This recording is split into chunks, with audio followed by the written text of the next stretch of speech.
estamos retornando novamente. Conexão refeita.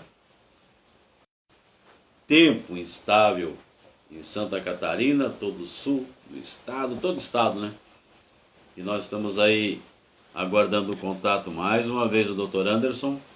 Acho que dessa vez vai dar certo, porque agora mais próximos ao Wi-Fi. O mais próximo possível, né? Para realizarmos. Olá, Batista. Agora vai. Boa noite mais uma vez. Boa noite. Acho que dessa vez vai. Boa noite, meu amigo. Não sabemos qual foi a razão aí, mas deve ser a questão do tempo mesmo, provavelmente. Muitas chances, né? Tá chovendo muito aqui. Tá chovendo e aqui bastante. Eu vou ajeitar melhor aqui a minha imagem. Eu acho que agora vai dar certo. Estou bem mais... Eu estou um pouco distante também do Wi-Fi. Mas também nós estávamos falando sobre o clima, sobre o tempo. E chove muito também aí, nesse momento? Chove.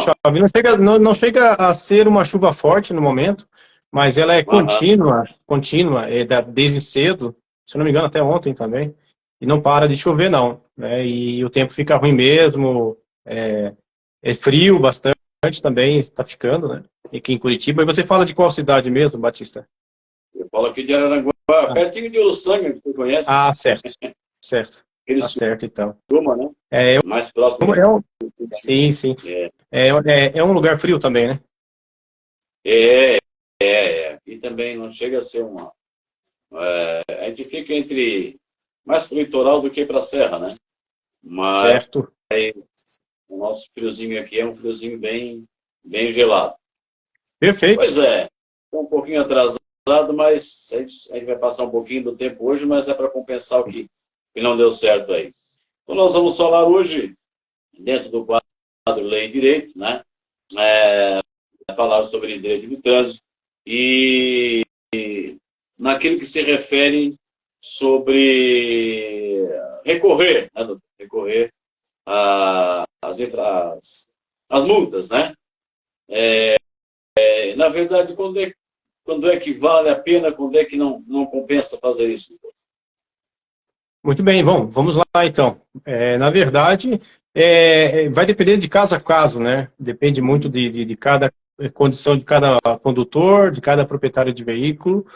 Isso deve ser analisado, né? Eu posso dizer com garantia que, pelo menos, o condutor ou o proprietário de veículo que foi autuado, ele precisa fazer essa análise. É super importante, né? Porque realmente podem conter erros, né?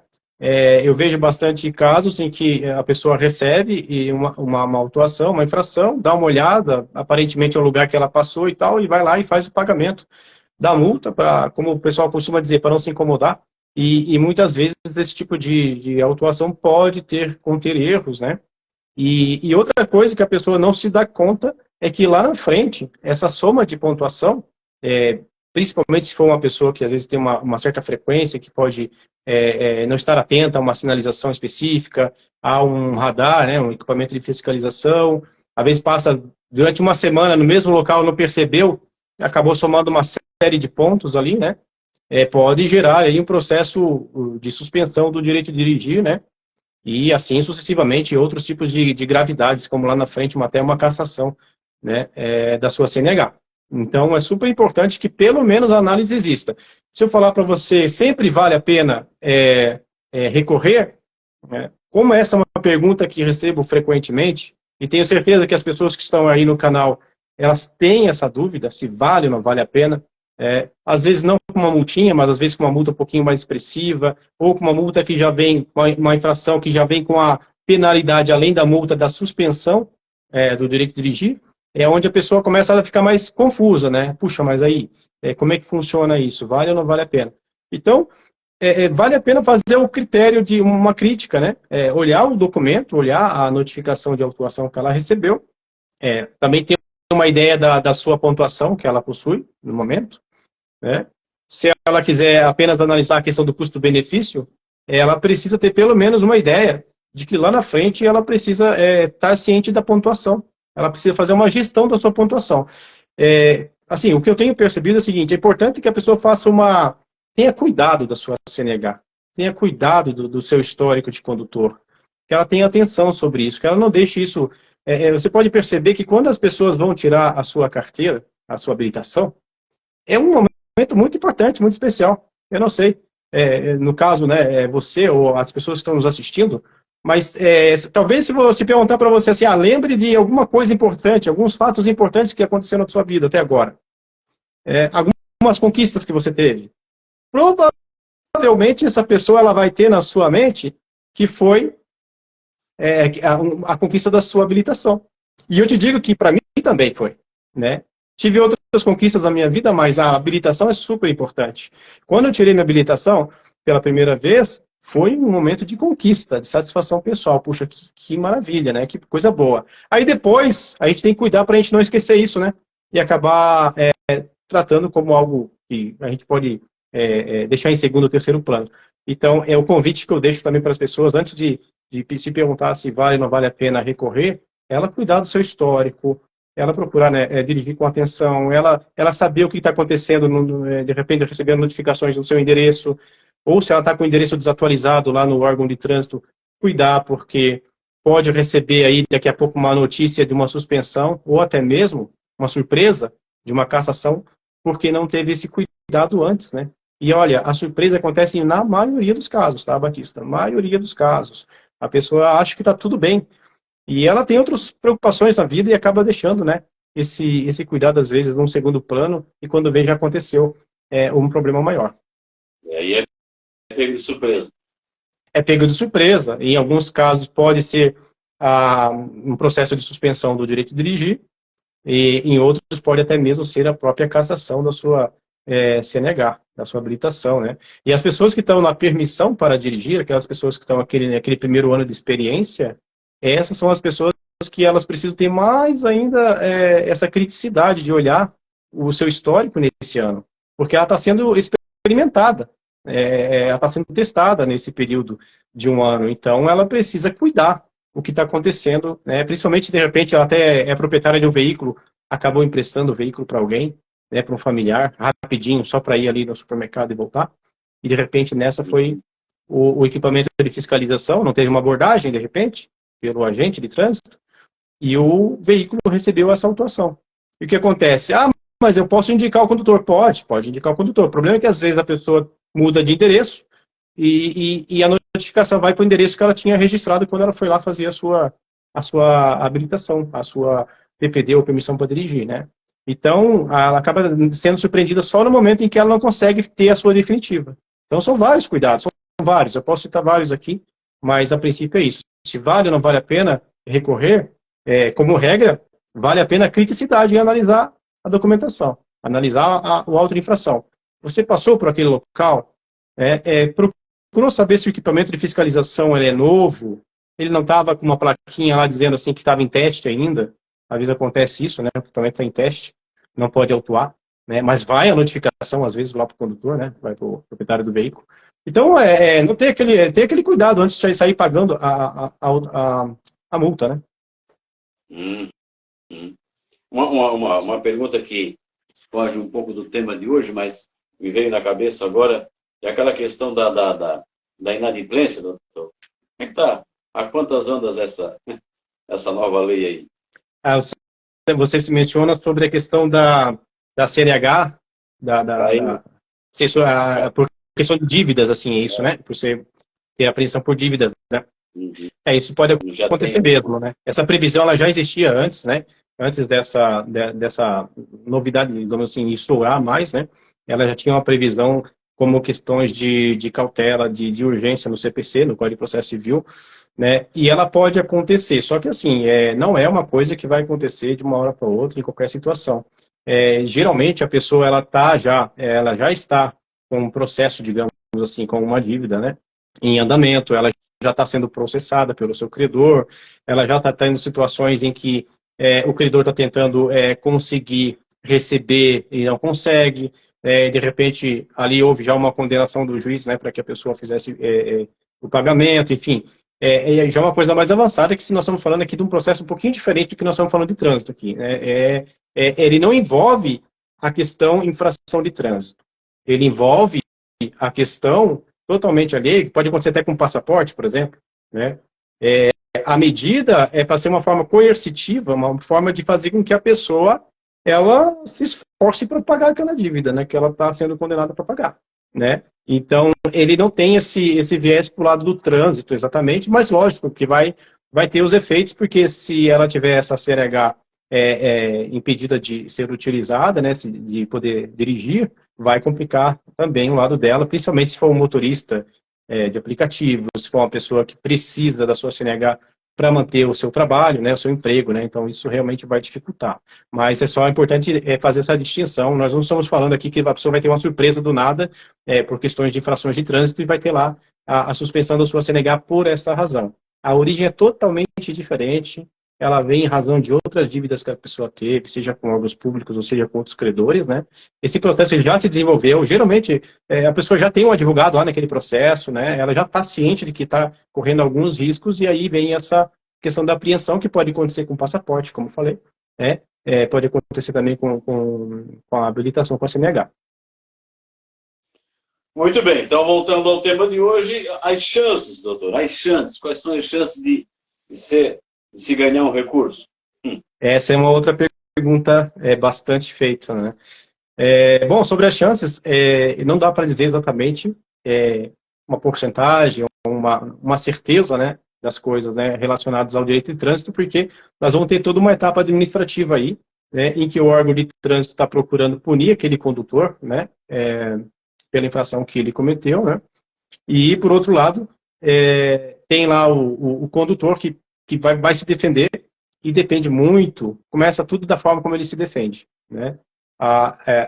É necessário que o condutor, ainda que ele faça por sua própria conta essa defesa ou esse recurso, é importante que ele use de um mínimo de argumentos técnicos para que ele possa ter chances de reverter essa autuação, né, de infração de trânsito ou um processo de suspensão do direito de dirigir ou da cassação da CNH.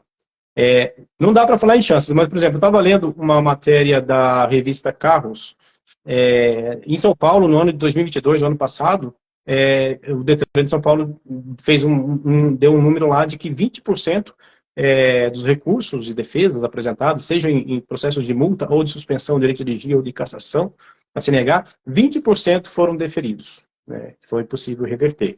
Ou seja, realmente o número ele é pequeno, né?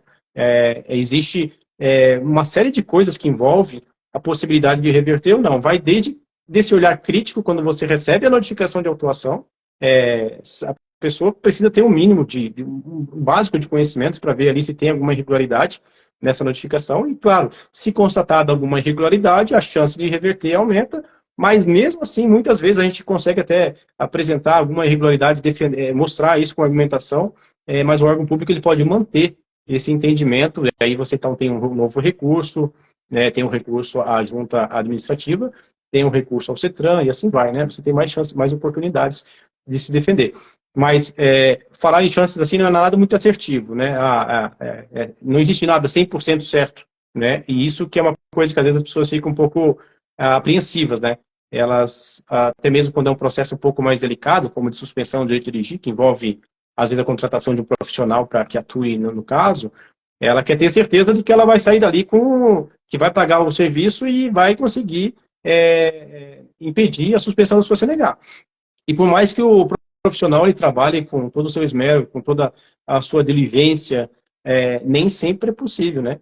Acho que também vai muito da transparência do profissional. O profissional ele precisa ser transparente com a pessoa, com o cidadão, né, com o condutor. Falar assim, olha, esse teu caso tem menos chances, ou esse caso tem chances, né? Ou esse caso a gente pode argumentar bastante que quem sabe a gente consegue, porque às vezes nem mesmo alguma questão é nova na legislação e os tribunais ainda não chegaram a fazer as primeiras decisões, né, revendo processos administrativos do Detran ou de qualquer outro órgão, sabe? Então é importante que o profissional ele tenha esse conhecimento de como o judiciário está decidindo, porque talvez esse cliente ele pode até não ter sucesso na via administrativa, pode até não ter sucesso, mas a irregularidade pode ser argumentada no judiciário, e aí talvez ele tenha mais sucesso no judiciário do que na via administrativa. Mas existem vários casos de deferimento na via administrativa, né? É possível acontecer, sim, é possível reverter, é possível, desde que seja um trabalho bem feito, um trabalho técnico de preferência. O que a pessoa não pode chegar por exemplo, usar como argumento, eu preciso da minha habilitação para dirigir, então pede deferimento. Não, né? Aí você vai ouvir o que o órgão é justamente o que o órgão quer te falar. Ele vai dizer, como eu já vi, né, em processos, né? É justamente por o condutor depender da sua habilitação, deveria ter tomado mais cuidado. Então vai ouvir o que não quer, né? Então é importantíssimo isso, né, que o condutor ele use argumentos técnicos. Então ele tem que olhar um pouco do Código de Trânsito Brasileiro, dar uma olhadinha, dar uma olhada qual foi a infração, a capitulação lá que diz qual é o artigo que foi infringido. Dá uma olhada geral para ver se está bem preenchido, se você realmente passou por aquele local. Tenta ver situações que realmente se vale a pena, vai valer muito dessa análise que é feita, né? Se a pessoa for lá só com a intenção de pedir, eu preciso da minha habilitação para dirigir, eu sou pai de família, tenho 3 filhos, não vai resolver isso aí, o órgão não vai se sensibilizar. Eu vejo aqui, doutor, que você tem bastante seguidores aí, muita gente passando aí, acenando, inclusive tem até uma pergunta do Leonardo, o Leonardo Luiz da Silva. Sim. Ele está dizendo assim, em qual momento o condutor pode buscar o judiciário? Não precisa passar pela via administrativa desde que ele perceba algo grosseiro, né? Mas a regra geral é aconselhado que a gente entre primeiro com a defesa prévia, né? Apresente esses argumentos e tente na via administrativa, já no primeiro momento, uma análise do órgão, né? Eu diria até que seja indicado fazer isso primeiro, né? Primeiro vai lá, um processo até menos custoso do que um judicial. Você entrar com o judicial, você vai ter que pagar um profissional para entrar com esse, né? Exceto se você for o próprio profissional que seja advogado, né?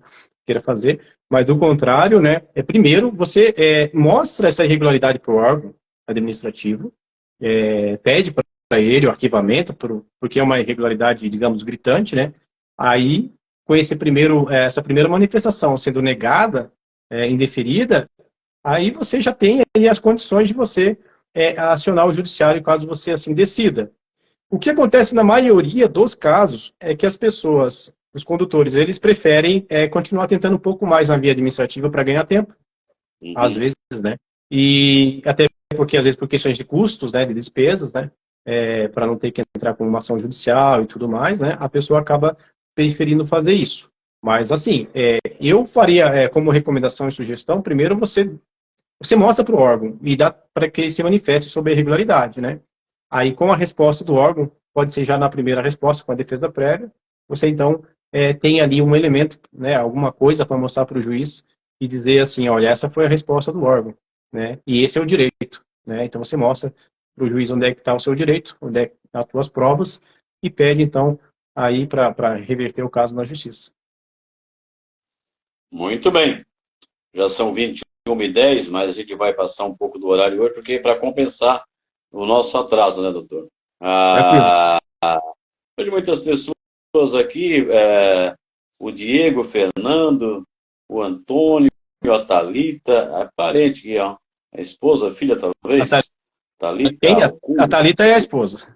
A esposa. O Diego é um amigo. O Diego, amigo. Frederico. O Frederico também é um colega que nos acompanha aí, lá de Minas Gerais. Um abraço para ele.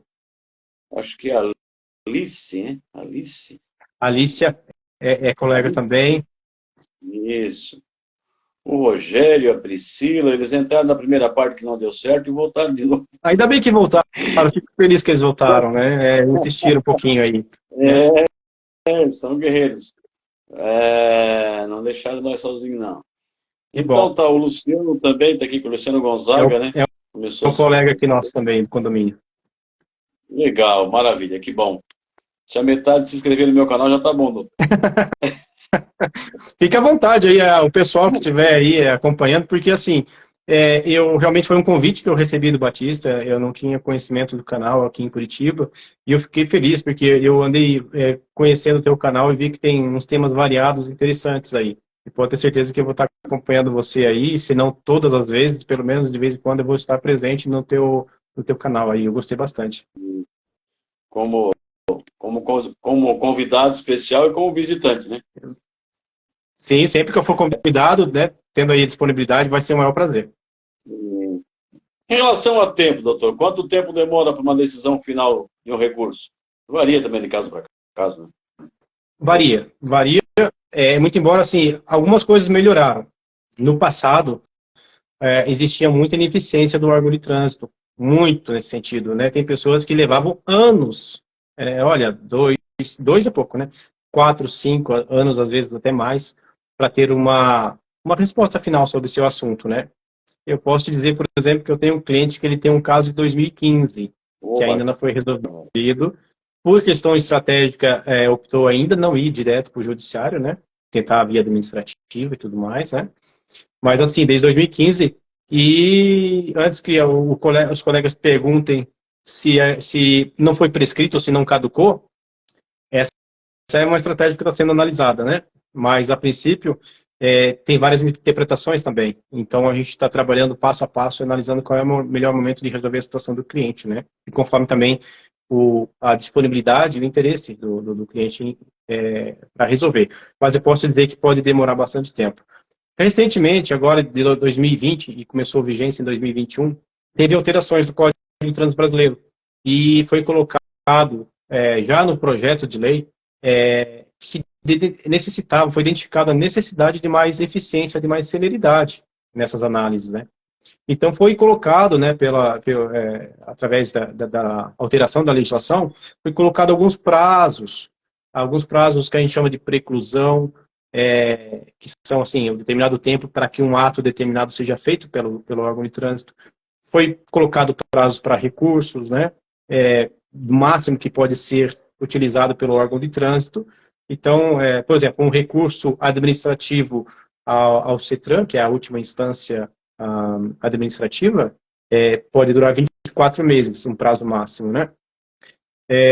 Foi colocado o prazo de preclusão, por exemplo, 180 dias, né, para que seja dada a notificação de penalidade, quando você atribui a penalidade ao condutor a partir da hora que houve a infração, né? E 360 dias, caso ele tenha apresentado defesa, para que o órgão tenha mais tempo para análise, né? Então, tem alguns prazos aí em andamento, né, novos que foram criados pela legislação, né? O outro caso, por exemplo, o condutor ele tem 30 dias para receber a notificação de autuação, né? Se ele não receber em 30 dias essa notificação da autuação, assim que cometeu a infração, né, ela deve ser arquivada, né? Tem até 30 dias para que seja expedida, né, essa notificação de autuação. Então, tem alguns prazos. Assim, a gente está medindo isso agora, porque é recente, né? A gente não sabe ainda se os órgãos vão conseguir atender essa demanda grande que existe, né, dentro dos órgãos de trânsito, dentro desses prazos que estão sendo dados, né, dados pela legislação. Tá? Então, é algo que nós estamos acompanhando. Mas vamos colocar aí que, pelo menos aí, se houver interesse do condutor de realmente encontrar alguma irregularidade, alguma injustiça e ficar discutindo ali na via administrativa, né, lembrando que ele tem 3 momentos, ele tem 3 etapas que ele pode fazer, 3 momentos que ele vai participar nesse processo. Sempre que for indeferido, ele tem primeiro a defesa prévia, ele tem o recurso à junta administrativa, e caso não seja também indeferido, ele tem o recurso ao CETRAN. Então, ele tem 3 oportunidades de manifestação, né? Vamos colocar aí que se o órgão extrapolar todo esse período aí, pode chegar, talvez aí a 3 anos, né? De repente, o prazo máximo, né? Mas já aconteceu de clientes meus, por exemplo, é como se a fila fosse cortada, né? Tem clientes que eu tenho há 1 ano, 8 meses, 1 ano e meio, e tem cliente que em 30 dias teve julgamento do caso, né? Até eu fiquei meio assim, puxa vida, né? O que eu vou dizer para ele? Não vamos ter que resolver isso aí agora, né? Vamos analisar de novo e vamos entrar com um novo recurso, ok. Foi rápido, né? Mas assim, é bem raro, né, acontecer isso. Geralmente, é como se fosse um processo em fila lá e o tempo vai demorando aí, mais ou menos esse que eu te passei, né? Eu acredito que essas coisas devem melhorar, né? Talvez, não sei se os órgãos de trânsito vão abrir aí concursos, o que eles vão fazer, como é que eles vão fazer esse trabalho de triagem para que possa ser mais rápido algumas coisas dentro do órgão, mas a verdade é que a lei trouxe recentemente alterações para que os órgãos sejam mais eficientes, mais céleres, né? Tem que ter respostas mais rápidas.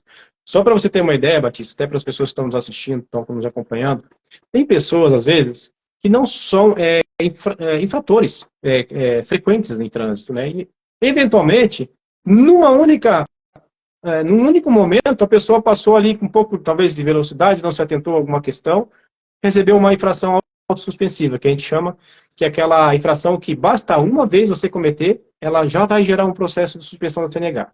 Então, quer dizer, uma única vez que ela cometeu, mas cometeu uma determinada infração, que gera a suspensão, né? Então, ela já vai passar por uma situação já chata, né, de ter que responder o processo e tudo mais, né? E, às vezes, se o processo se demorar, o que vai acontecer?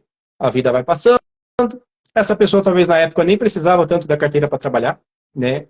De repente, lá na frente, 2 anos depois, ela precisa, né? Vai ser um motorista de aplicativo, precisa complementar a renda, fazer alguma coisa com a sua CNH, e, de repente, né, ela aí sim, né, com todo esse tempo que não foi resolvido dentro do órgão de trânsito, ela vai precisar da sua habilitação de verdade aí, né?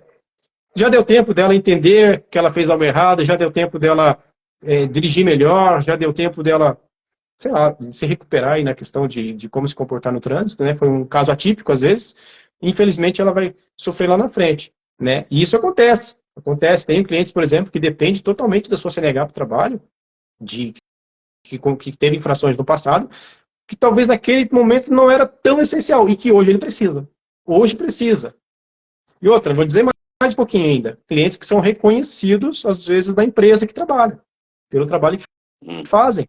Trabalho nas ruas, viajando, sabe, trabalho, às vezes, de casa em casa, com o veículo.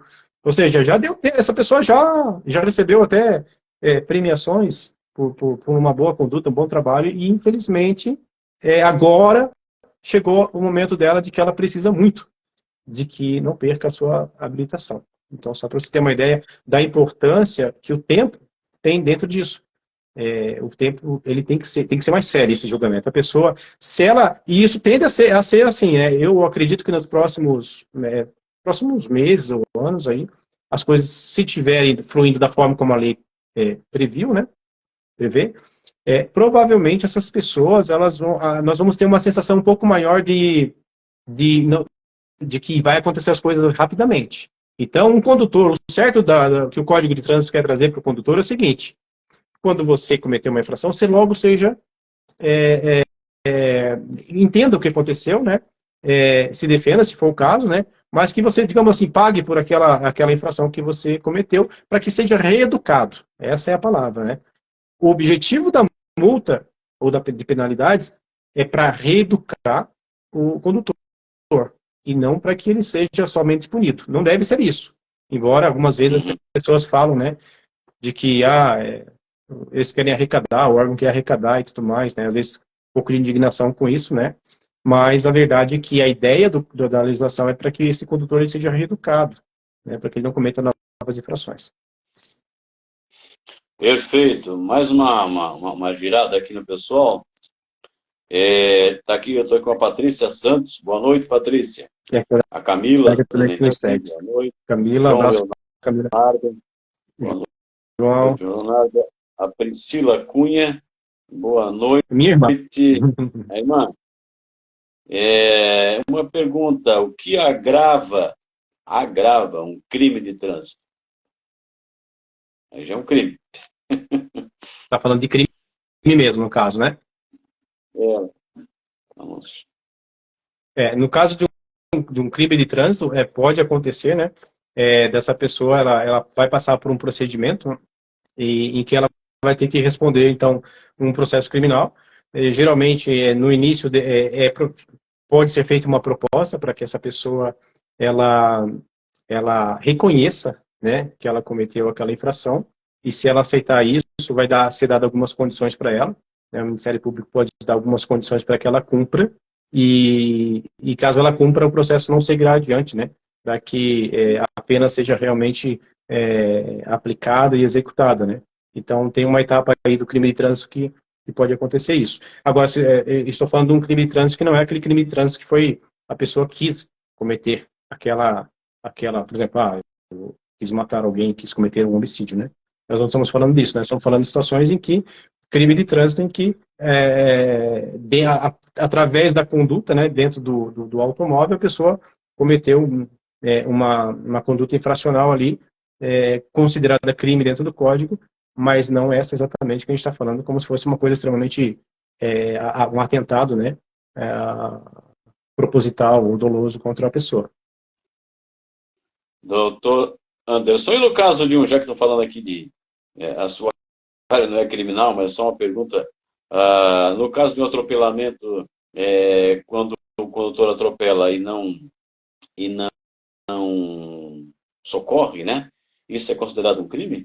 Quando ele se evade do local? Sim, se ele se evadir do local, pode ser considerado como uma omissão de socorro, ele vai responder um processo criminal por isso daí, né? Caso seja dado abertura, né, a esse procedimento, ele vai responder pela omissão do socorro, né, por não ter prestado ali aqueles primeiros socorros, né, tanto administrativamente, né, como criminalmente também.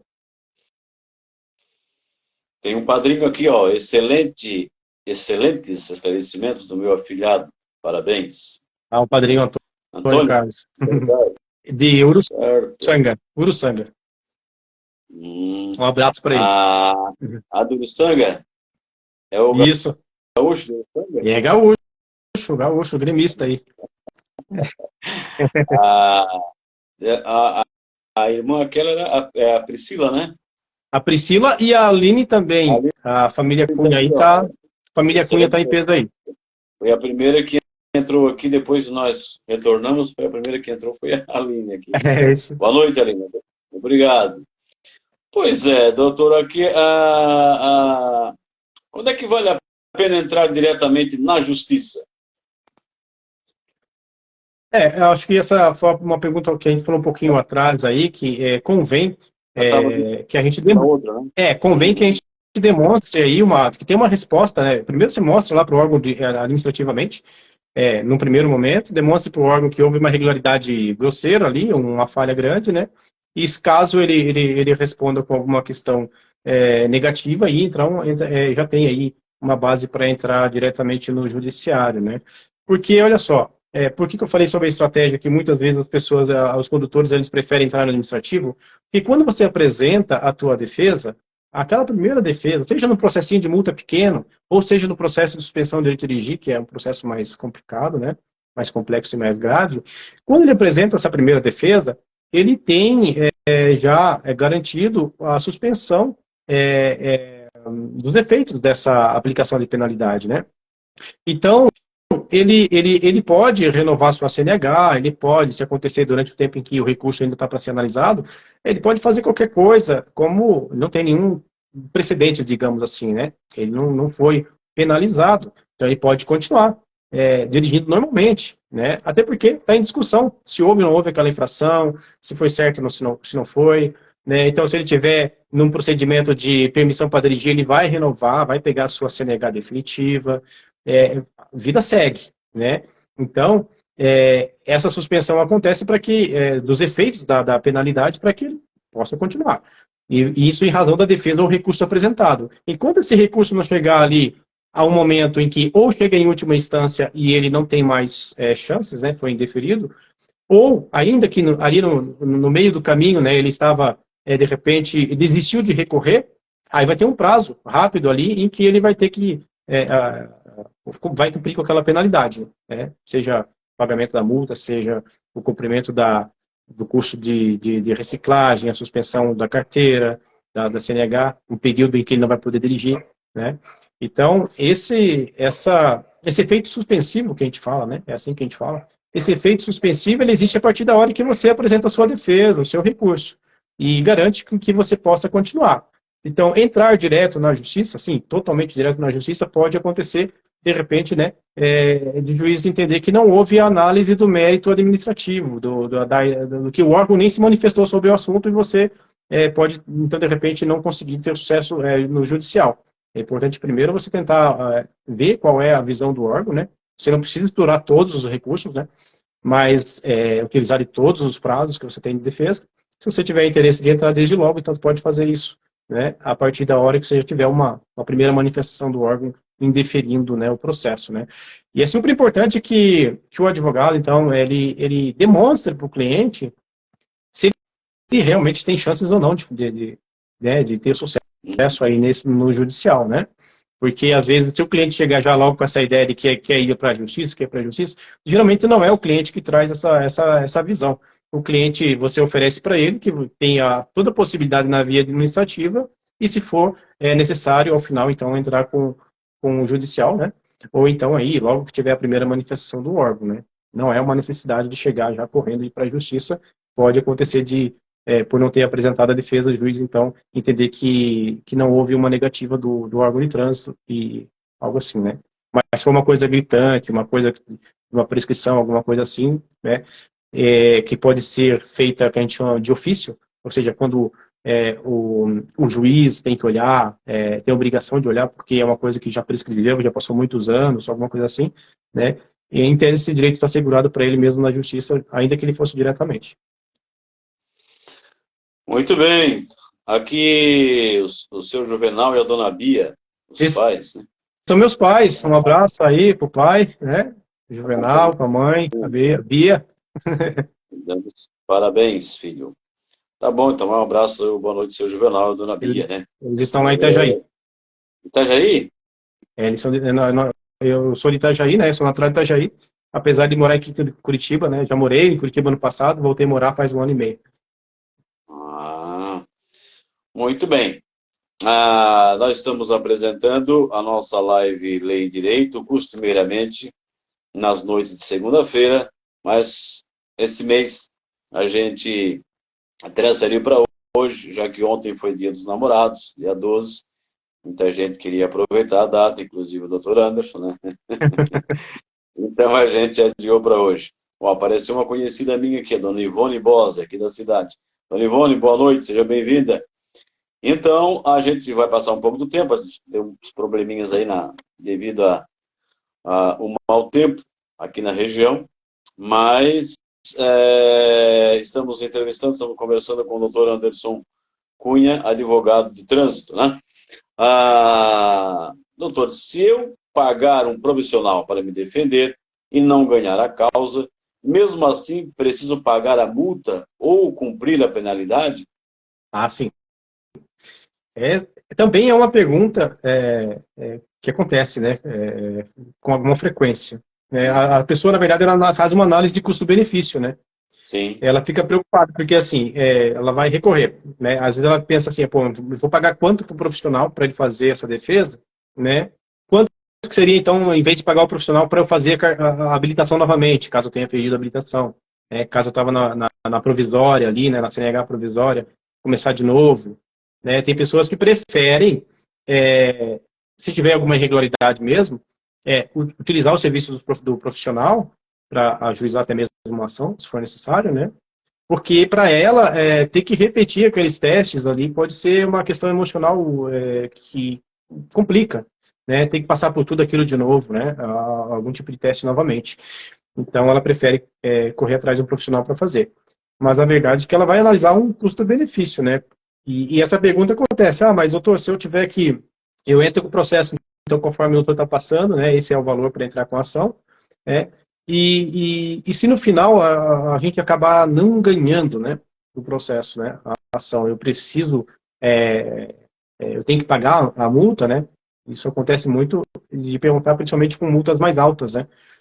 Como a multa de recusa ao teste do etilômetro, do bafômetro, né? Ou do próprio ter sido pego no bafômetro, né? As pessoas perguntam porque ali tem uma multa de praticamente R$3.000, né? Então, ela vai às vezes pagar um valor semelhante ou aproximado para um profissional, e se caso tenha um revés, não ganhe, ela vai ter, além de ter pago o profissional, ela vai pagar também o valor da multa depois.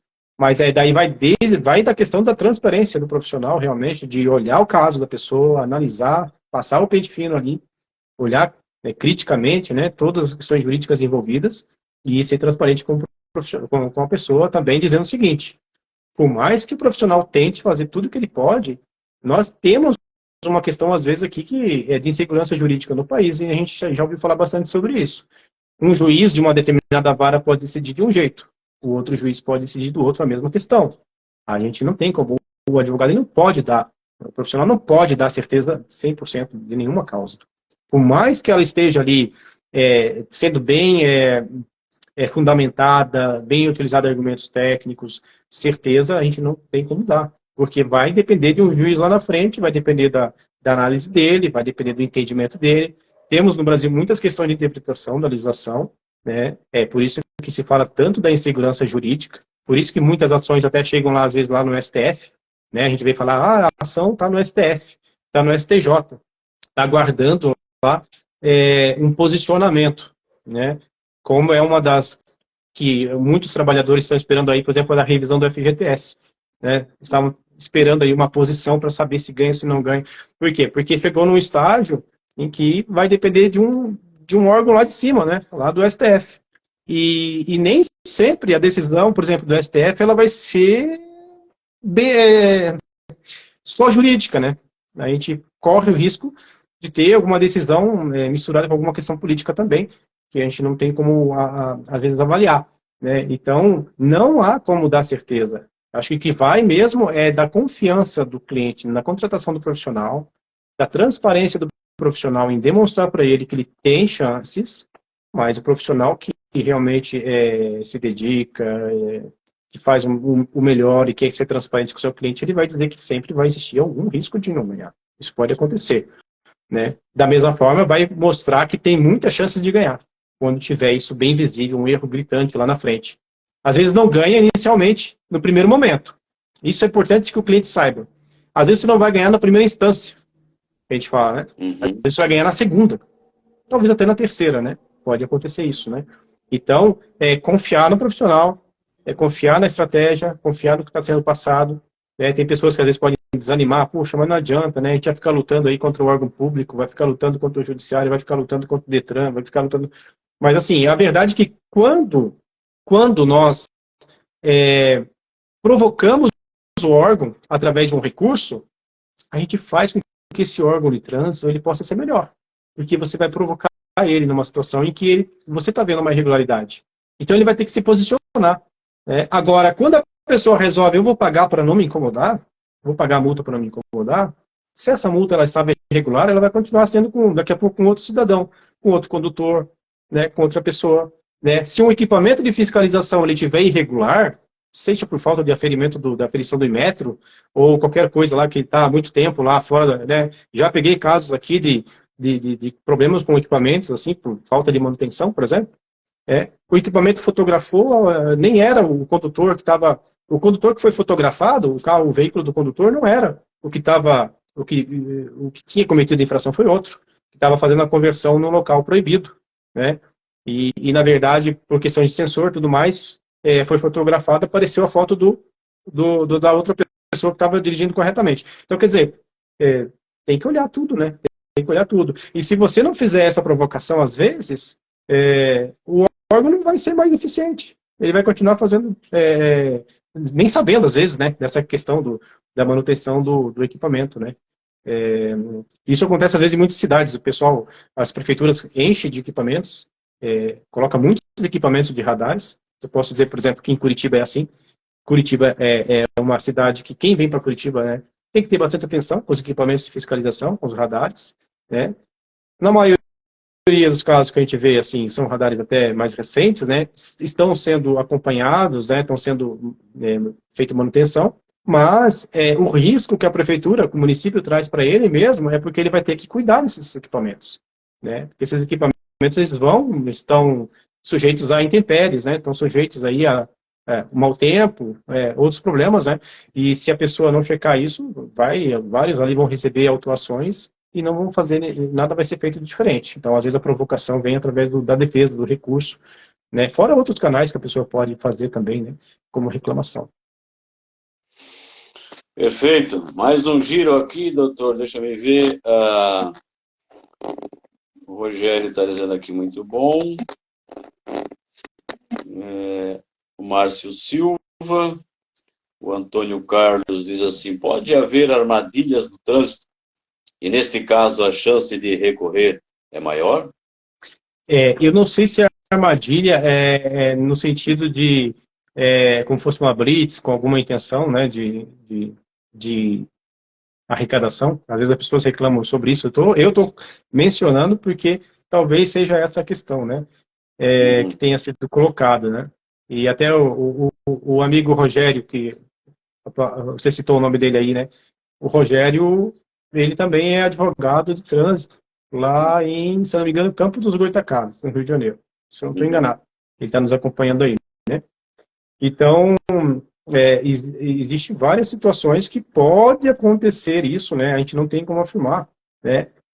A gente recebe o relato do condutor, né? Eu já recebi relato de condutor em que, da forma como foi tratado durante aquela blitz, aquela situação, né? A forma como ele foi exposto, né? Então, isso cabe não somente à questão da defesa ou do recurso, mas cabe também alguma reclamação junto à corporação, junto à instituição a qual aquele agente de trânsito, né, faça parte, né? Essa questão que eu imagino que a pergunta foi nesse sentido, e como eu sei que tem clientes que nos questionam sobre isso, que vêm com casos, por exemplo, vou citar aqui, o Rogério é de Campo dos Goytacazes, tá certo. Eu vou citar um exemplo aqui, né? Recusa ao teste do bafômetro. Nós não íamos abordar, porque isso aqui é assunto para uma live só, tá? O senso comum das pessoas, geralmente elas falam o quê? Recusou porque tinha culpa no cartório, né? Recusou porque estava bêbado, recusou porque bebeu, né? Mas nós não podemos esquecer que qualquer um de nós pode ser submetido a essa situação, mesmo quem não bebe. Às vezes a pessoa nem bebe. Só que às vezes a pessoa chega na blitz e a situação como ela está colocada para o condutor, eu não vou dizer se é uma armadilha ou não, mas a pergunta foi nesse sentido, né?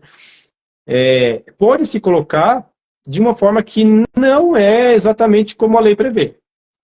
Por exemplo, o condutor, ele é abordado, aí faz ali uma primeira checagem, conversa com o condutor, pergunta, supondo, eu vou ver em casos que eu já recebi, tá? O senhor tem mais alguém que dirige aí o veículo? Ou então, assim, o senhor bebeu, né? Não bebi. Né? O senhor vai fazer o teste do bafômetro. Se o senhor bebeu, o senhor vai ser preso. Isso eu estou como dizer assim, reproduzindo uma fala que eu já ouvi algumas vezes. Entendeu? Não é isso que a lei prevê para o agente de trânsito. O agente de trânsito ele não tem que fazer esse tipo de procedimento. Ele não é... Porque o que vai acontecer? Vai pegar uma pessoa, às vezes, preocupada com a questão, né? Às vezes tem pessoas até mesmo humildes, né? Ficam preocupadas ali, né? E fica com medo, né? E às vezes acaba não querendo fazer o teste. Não, vai que esse aparelho está com algum problema. Vai que, sei lá, né? Vai que aquele bombom de licor que eu comi deu problema. Vai que aquela latinha que eu tomei ontem à noite. E isso já aconteceu várias vezes, né? A pessoa bebeu na noite anterior. E no dia seguinte teve uma blitz. E ela fica preocupada em de repente, ainda ter algum teor alcoólico ali, né? Então, com a ameaça também, às vezes, a forma como o agente de trânsito faz, a pessoa fica atemorizada e com receio de fazer o teste. O que acontece, então? Ela não está entendendo tudo o que está acontecendo, ela só sabe que ela não quer fazer, né? E aí, como a recusa ao teste é considerada uma infração de trânsito, com penalidade idêntica à daquele que foi autuado e que realmente estava com álcool no organismo, né? Então, quer dizer, é o mesmo valor da multa, aproximadamente R$3.000, e vai responder por um processo de suspensão do direito de dirigir, por uma coisa que ela nem entendeu exatamente o que estava acontecendo. O que às vezes o agente de trânsito faz, conforme foi reproduzido algumas vezes? Ele só pede assim, o senhor não vai fazer? Tem mais alguém que dirige no veículo aí? Tem a minha esposa, tenho... Então ela tem que sair dirigindo. Ok? Né? Pega ali os dados talvez dela, ou às vezes nem pega, e a pessoa é liberada. Então ela vai para casa, puxa vida, né? Me safei dessa autuação. Fiquei uma coisa tão constrangedora, né? E ela vai para casa e segue a vida. Daí, um belo dia, ela recebe uma notificação de que ela recusou o teste do bafômetro, né? E lá vem aquela multa de aproximadamente R$ 3.000 para ela. E aí ela vem mais ainda, né? Vem ali a informação que ela pode ter o direito de dirigir suspenso, que ela vai responder um processo. E isso acontece às vezes até com pessoas, não só com, com vários tipos de pessoas, mas eu já recebi áudios de pessoas até mesmo humildes já, muito humildes, falando assim, olha, eu não entendi, ele falou para mim isso, falou aquilo, eu não entendi o que estava acontecendo, ele só falou se a minha esposa poderia dirigir, ou se o meu irmão podia dirigir, e aí ele foi dirigir, eu achei que estava liberado. E o Manual Brasileiro de Fiscalização de Trânsito, ele fala sobre o procedimento que deve ser seguido pelo agente de trânsito. E um deles é que a recusa do condutor, ela tem que ser inequívoca. O que isso significa? Ele tem que saber que ele está se negando, que ele está recusando. Ele tem que entender que ele está recusando. Outra coisa que o Manual Brasileiro de Fiscalização fala, que ele tem que ser comunicado ali, na hora, pelo agente, de que a recusa implica em infração. Ele tem que ser falado para ele. Entendeu? Então, o que chama a atenção? Que o que tem sido questionado muito é que nos procedimentos de blitz, muitas vezes acontece muito mais infrações por recusa do que pegando realmente pessoas, condutores que estejam ali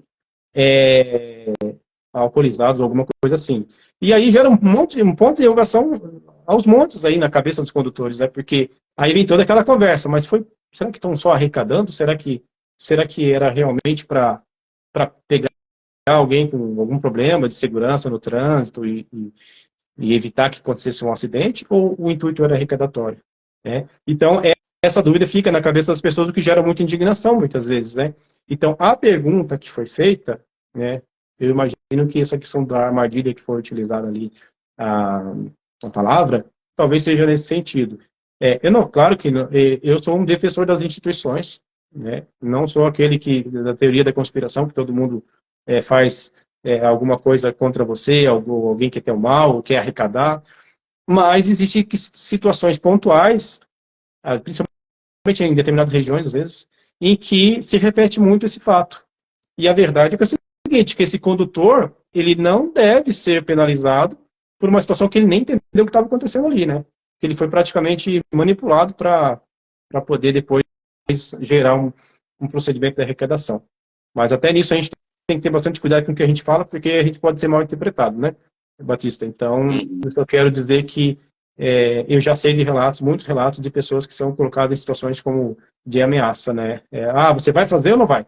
Não vai fazer? Se você fizer, vai ser preso. Aí a pessoa não faz, porque tem medo do que vai acontecer, e aí ela acaba sendo autuada por recusa, mas sem saber, às vezes, foi liberada, achando que foi liberada para ir embora mesmo, e sem problema, e na verdade ela foi autuada ali, né? Então eu indico para essas pessoas que às vezes passaram por situações semelhantes, enquanto elas estão ali no procedimento de fiscalização, que elas, de repente, se tiver testemunhas, né, do que está acontecendo, que elas façam algum tipo de relato, se for necessário, grave, vídeo também, não tem problema. É lógico que o agente não vai gostar muito da ideia, mas se perceber alguma situação ali que não está legal de exposição, que a pessoa já faça a sua própria prova ali mesmo, se for possível, para que não tenha nenhum problema maior depois. E tenha como se garantir. Porque no final, lá na frente, vai ser a palavra do agente de trânsito contra do condutor, né? Então fica mais complicado, né? E vai ter uma surpresa bem desagradável. Duas, né? O valor da multa, né? R$ 3.000, né? E às vezes, assim, tem pessoas que realmente vão achar, vão sofrer bastante com um tipo de valor desses, né? Para pagar, na situação que o país tem passado. Além disso, vão responder um processo de suspensão e a pessoa precisa da carteira para poder manter seus rendimentos em casa, né? Certo. Olha, um abraço, boa noite para Gisele Vieira, quem acabou de entrar aqui. A Gisele, uma colega nossa aqui. Abraço para ela. Berg Mello, não entendi aqui o segundo nome, acho que é do esposo. Esse é um colega lá do Ceará. É o W Melo. Eu falo W Melo. É o Melo. Um abraço para ele, lá do Ceará, lá de Fortaleza. Torcedor do Vozão. Legal. Seja bem-vindo. Ou sejam bem-vindos, né? Pois é, doutor. Estamos na reta final aí da nossa live, né? Já estamos compensando o tempo atrasado, mas tem mais coisas aqui, ó. Existem muitas empresas que oferecem serviços de defesa de multa. Agora, como saber qual é a confiável? E existem golpes mesmo? Existem muitas empresas e existe golpe também, né? Infelizmente, né, eu reparo nas redes sociais, às vezes, quando tem algum tipo de anúncio de alguma empresa, recorra já, não perca a sua CNH, né, que faz, às vezes, um marketing um pouquinho mais agressivo, né, que realmente força a pessoa a fazer os seus recursos, suas defesas, né. É importante que a pessoa faça uma análise, uma pesquisa, né, reconheça, né, veja qual que é o histórico dessa empresa, veja se tem avaliações, né, procure saber, né, se alguém já tem alguma reclamação, faça uma consulta da vez no Reclame Aqui, enfim. É importante que a pessoa faça checagem básica. Como hoje nós estamos mais acostumados com isso, né, as pessoas geralmente elas fazem uma pesquisa aí antes de fazer qualquer coisa, né, comprar alguma coisa, consumir alguma coisa, né. É importante fazer essa pesquisa porque pode acontecer. E eu confesso para você, como profissional da área, que eu me entristeço bastante quando eu vejo isso, porque isso acaba, de alguma forma, respinga nos bons profissionais, né? Porque o assunto é super importante. Realmente você não pode perder a sua habilitação, né? Você depende da habilitação para manter o seu sustento. Mas existe uma linha, né? Uma linha aí entre o bom profissional e o profissional ruim. É aquele que realmente está interessado somente no dinheiro, né? E que está aproveitando da situação. Então, vale até desde aquele que nós chamamos de feeling, né? Vale o sentimento da pessoa, quando ela viu assim, sentiu que não está legal, pesquisa um pouco mais da empresa, né? Que a pessoa manda uma mensagem, quer fechar contigo logo, né? Precisa ter um pouco de cuidado, né? Mas existem golpes, tem pessoas às vezes que colocam lá nas redes sociais os comentários, né? Golpe, né? Não entra nessa, né? Mas também tem aquelas que querem ser um pouco mais moralistas, né? Se você cometeu infração, tem que pagar mesmo, né? Tem que pagar pela infração que cometeu. E às vezes não sabe o que acontece, às vezes muitas infrações podem até nem ser infrações legais, né? Como a gente estava falando antes, né? Então, não dá para entrar nesse mérito. Mas vale a pena cuidar bastante disso.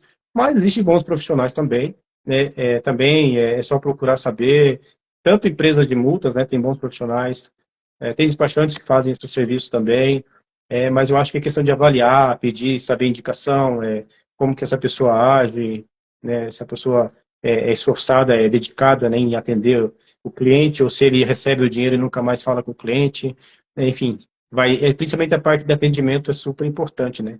E de acompanhamento, né? Às vezes o cliente faz um pagamento por um serviço e de repente lá o profissional nunca mais fala, né, do que aconteceu. E como a gente falou no começo da live aí, tem processos que podem demorar algum tempo, né? E a pessoa fica com aquela dúvida na cabeça. E eu já tive pessoas que me procuraram e falaram assim, olha, eu até tenho um advogado, ou eu até tenho um profissional que entrou com ação para mim, mas eu não sei, ele não me dá resposta. Eu não sei o que está acontecendo, né? E então é muito ruim essa parte, né? É importante que o profissional ele seja transparente, ele seja presente na medida do possível, né? Comunicando a pessoa, né? E os bons profissionais geralmente têm suas indicações também, né? Quem é bem atendido geralmente acaba indicando outro, né? Assim como quem atende mal ou aplica golpes, né? Logo também é reconhecido, né? Muito bem. Acho que já foi falado um pouco sobre isso, ou adiantado de certa forma, mas eu tenho aqui uma pergunta a respeito da indústria da multa. Assunto delicado. Ela existe? Assunto delicado, né? Aí a gente tem que também cuidar com o que a gente fala. Mas, assim, existem casos, facilmente você entrando na internet, você vai verificar notícias, né, de que o Ministério Público instaurou processos, né, de investigação, de apuração de responsabilidades nesse sentido, né. Eu não vou dizer que isso deve ser utilizado como argumento do condutor, sempre, né, quando ele recebe uma infração, uma auto-infração, dizer, isso é a indústria da multa, né. A gente não deve agir dessa forma, a gente deve também olhar para a nossa conduta, ver se a nossa conduta no trânsito está sendo adequada, né, não adianta eu colocar na indústria da multa a culpa pela minha má conduta no trânsito, né. Por outro lado, existe sim questões pontuais, né, às vezes até não tão pontuais, né, em determinados locais, e que pode acontecer de alguma estratégia arrecadatória, né? Mas são coisas que as pessoas expressam para nós, saem notícias, saem investigações, né?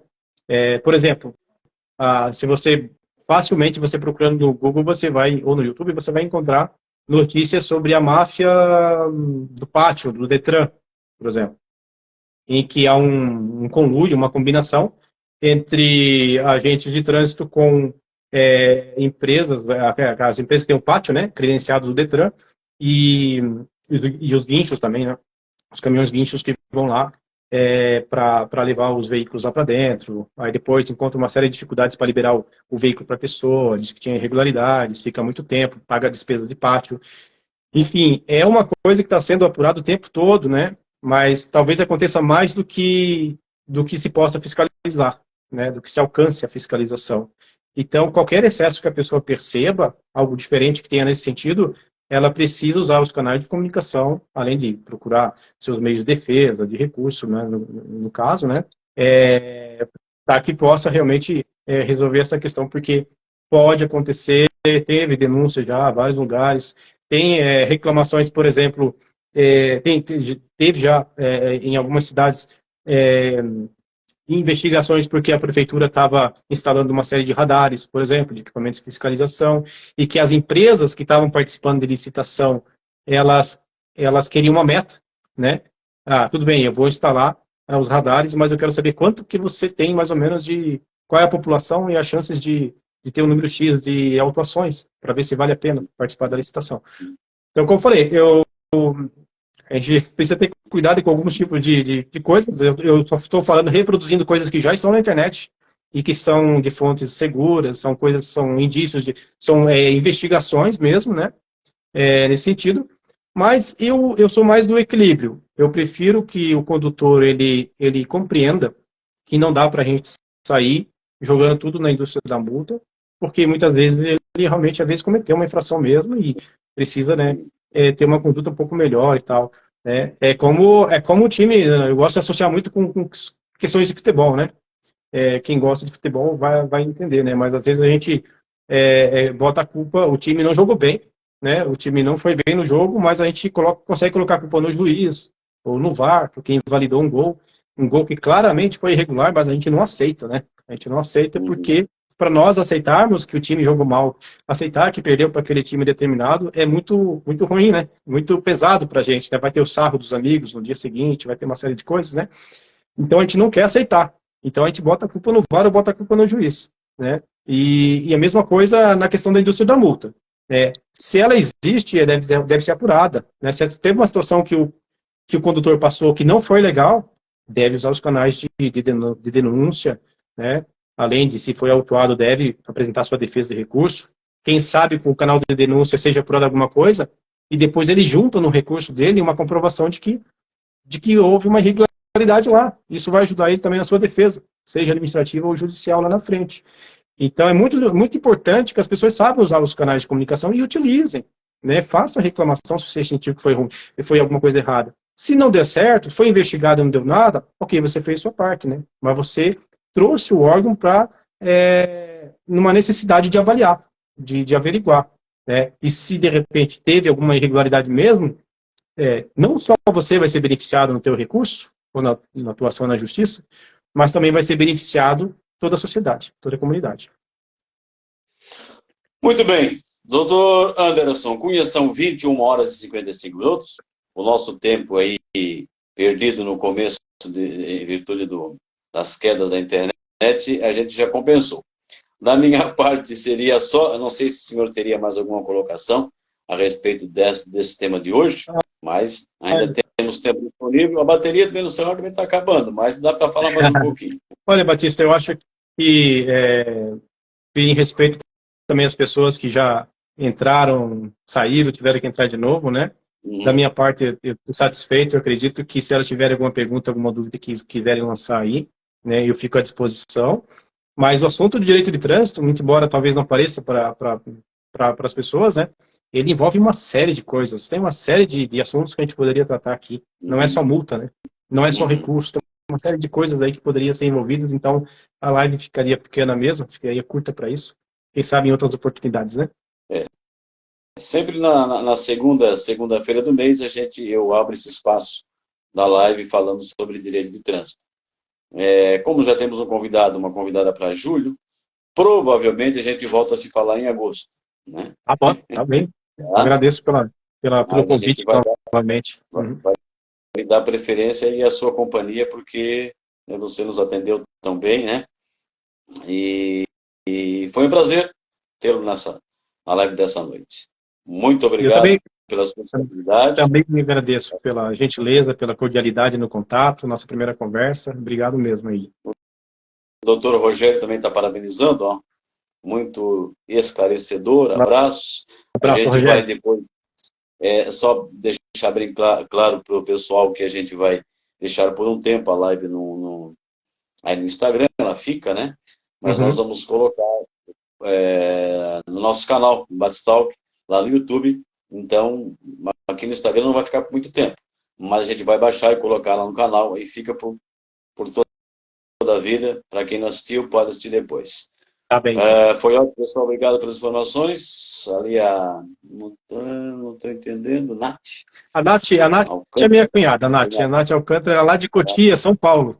Cotia, São Paulo. Doutor Anderson, um abraço. Muito obrigado. Valeu pela participação. Tudo de bom. Abraço para todos aí, para você em especial, Batista. Para todo mundo. Saúde e paz. Amém. Tchau, tchau. Tchau. É isso aí, nós conversamos com o Dr. Anderson Cunha, diretamente de Curitiba, capital paranaense. Assunto: direito de trânsito. A você que esteve com a gente, o nosso muito obrigado. Quinta-feira a gente volta, não aqui pelo Instagram, mas estaremos no nosso canal Batistalk, com o nosso Batistalk Saúde, pelo YouTube. Valeu, gente, um abraço e até lá. Tchau. Um abraço. Tchau.